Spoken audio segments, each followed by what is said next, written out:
Hey guys, what is up? Welcome back to another episode of Double Trouble. Today I'm actually bringing you something new to the series. It's not new because it's not like it's not planned.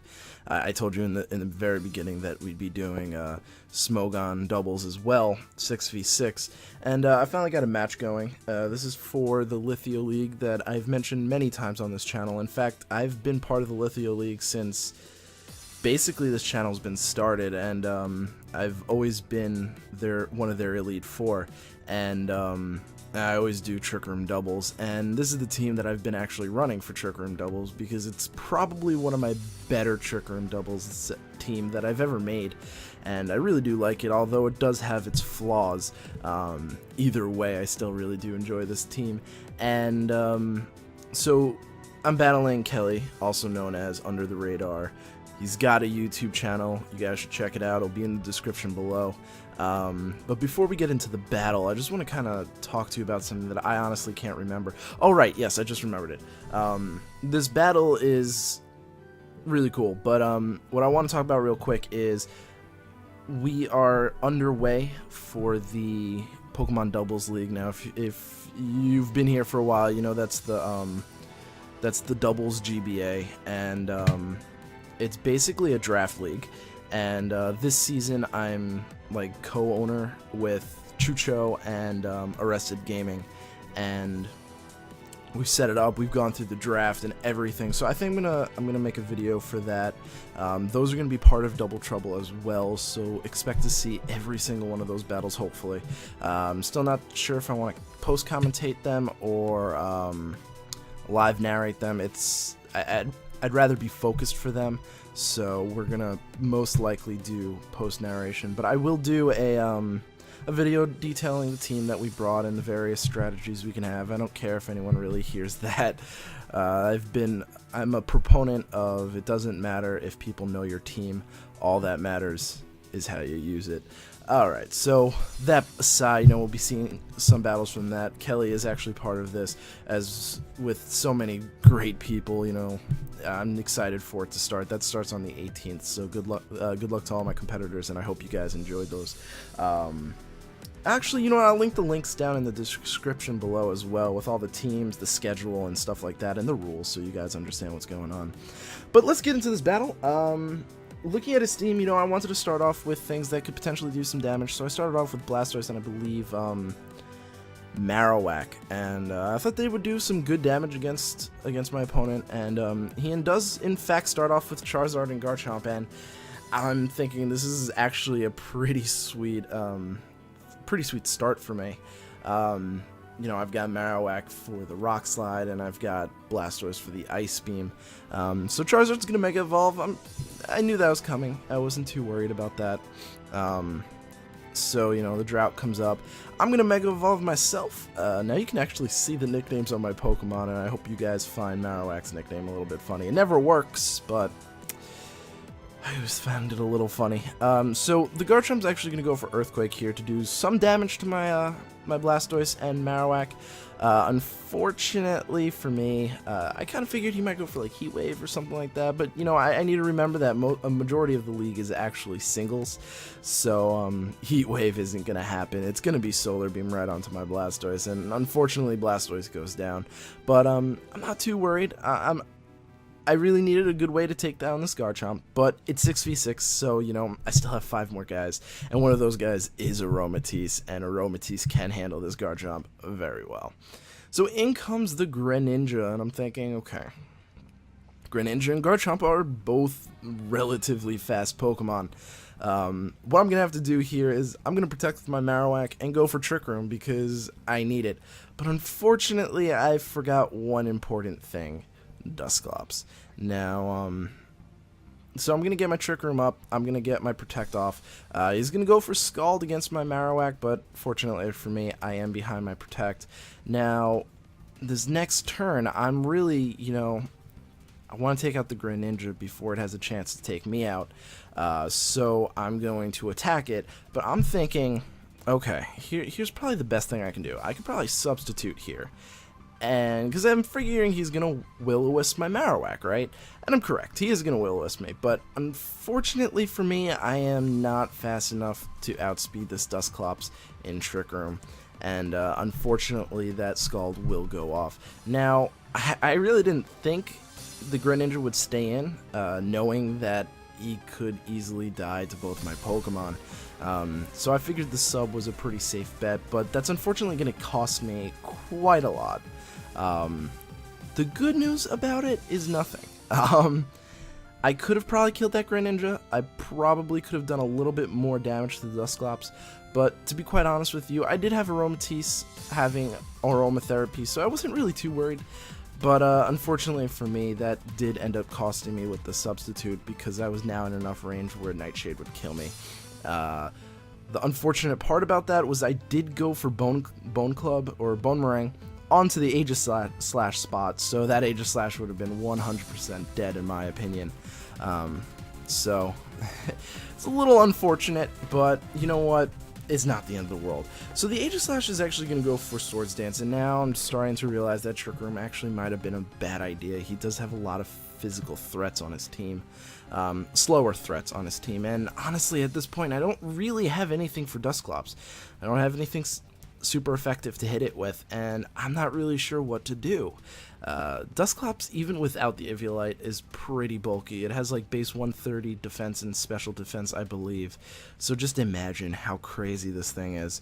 So the Aegislash is at neutral, even though it did Swords Dance. That's because I got the Will-O-Wisp off. I actually went for the Will-O-Wisp because I predicted a King Shield. Fortunately, it's still physical talent Aegislash, so it still works very well for me. Dusclops go for the Will-O-Wisp on my Aromatisse, which, again, you know, I have Aromatherapy, so I'm not too worried about. But I do get that Overheat off. It's not in the sun anymore, but he is in Blade form, so it's going to kill him pretty easily. Unfortunately, now I'm at -2, and, you know, this Dusclops is going to be quite difficult to handle. But I'm thinking with good trial and error, my Talonflame has Roost. I have Heal Pulse on my Aromatisse. I think I have a good chance at killing this Dusclops. I just need to focus as much energy as I possibly can. And in comes Garchomp, and I know from experience I can't outspeed Jolly Garchomp with my Talonflame. I've tried reworking the speed EVs, but it just doesn't work out in the long run. Fortunately, I get a double miss, which unfortunately for my opponent, but fortunate for me. To be quite honest, it wouldn't have done too much damage. It could have flinched me, but it really wouldn't have done a lot of damage to both the Pokemon. But still, you know, Aromatisse cannot get that KO on Garchomp. I know my Blastoise would have gotten that KO, but unfortunately my Aromatisse didn't get that KO. So he goes for Rock Slide, he goes for Nightshade. I'm going to survive both attacks because I am pretty bulky, but I get a double flinch, so the double miss is replaced by a double flinch, so it all evened out. Garchomp does go for the Rock Slide. I can't tell you if the double flinch really mattered. The Garchomp would have been dead, 100%, without a doubt in my mind, but that still honestly leaves the Dusclops, and it makes it difficult. I did end up taking out the Garchomp here anyway, that turn. I think actually, well, no, I ended up taking it out, so it wasn't the end of the world. So he sends in Electivire, and I send in Talonflame, so I was like, he's gonna go for an electric move, so of course I'm gonna go for Follow Me here, and I'm gonna go for Will-O-Wisp onto the Electivire to do as much damage as I possibly can. And on top of that, this way I'm like 90% sure its Thunder Punches can't really kill me now. He does paralyze my Amoonguss, which honestly, it's an Amoonguss. It's slow, it's on Trick Room, it doesn't have to be fast. But the Nightshade will go off and almost kill me, but with the paralysis I'm now definitely slower than that Dusclops, so I can't get off another attack. But with the Burn Electivire, I'm not too worried, and I'm actually kind of curious. I think the Overheat might do some damage to this Dusclops, so I go for it instead of Roosting or another move, but it does literally nothing. And, you know, obviously I don't have very much investment into attacks, so he goes for the Thunder Punch, and it just kills me. And I didn't expect that at that range. I really didn't. I was very certain that I can take that Thunder Punch. I'm sort of thinking that the Selectivire might have been banned or an Expert Belt, because that did a lot of damage. So he goes off again. He's going to go for an attack. And obviously I can't really win from here, because even if I do kill the Electivire, I have no way to kill this Dusclops, and it does have Will-O-Wisp, which is unfortunate. And unfortunate for me, the Electivire doesn't even die. It was kind of crazy. I'm glad I didn't go for Sucker Punch, because then I wouldn't have been able to kill this Electivire. But at the same time, I really had nothing for that Dusclops, which really opens my mind that a bulky ghost for that, could really run through this team. I mean, the only thing I have on my entire team to handle a bulky ghost like Dusclops is Sucker Punch from Kecleon, and that we all know is not a good combination. Sucker Punch on a defensive ghost who uses Will-O-Wisp, Trick Room, Pain Split, Protect, all of that is not going to work out in my favor. So that is something that I have to consider with this team when I do end up bringing it back to the drawing board. But that is the battle. I think it went pretty well, considering that I really had nothing for that Dusclops, and really the battle was only Dusclops, and I realized I gave the wrong score, I think. I know I killed the Garchomp, I killed the Charizard, I killed the Electivire, I killed the Greninja. Did I kill the Greninja? I don't remember killing the Greninja, actually. I think Greninja was left. Right, Greninja was left. But, yeah, so that wraps it up. That's the battle. Thank you guys so much for watching. I know I missed one episode yesterday, and I've only been doing one battle a day.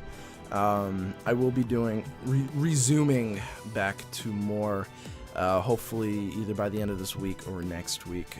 Just really like getting these one uploads up. I'm kind of just doing a test study to see how you guys react to one video a day, and you guys seem to be fine with it. You all just watch this one video, so I mean, I want to do Rising Singles, and I do want to do Lady Luck, because I really do like that. But on the other side of things, I have been holding Lady Luck off because I want to finish up the whatchamacallit.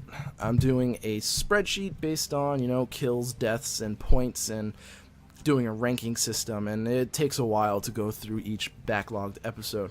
And I decided that I wanted to do an episode of Lady Luck that's called the All-Star episode, and we'll take the 6 best Pokemon from the 6 different weeks, and there's every 36 episodes.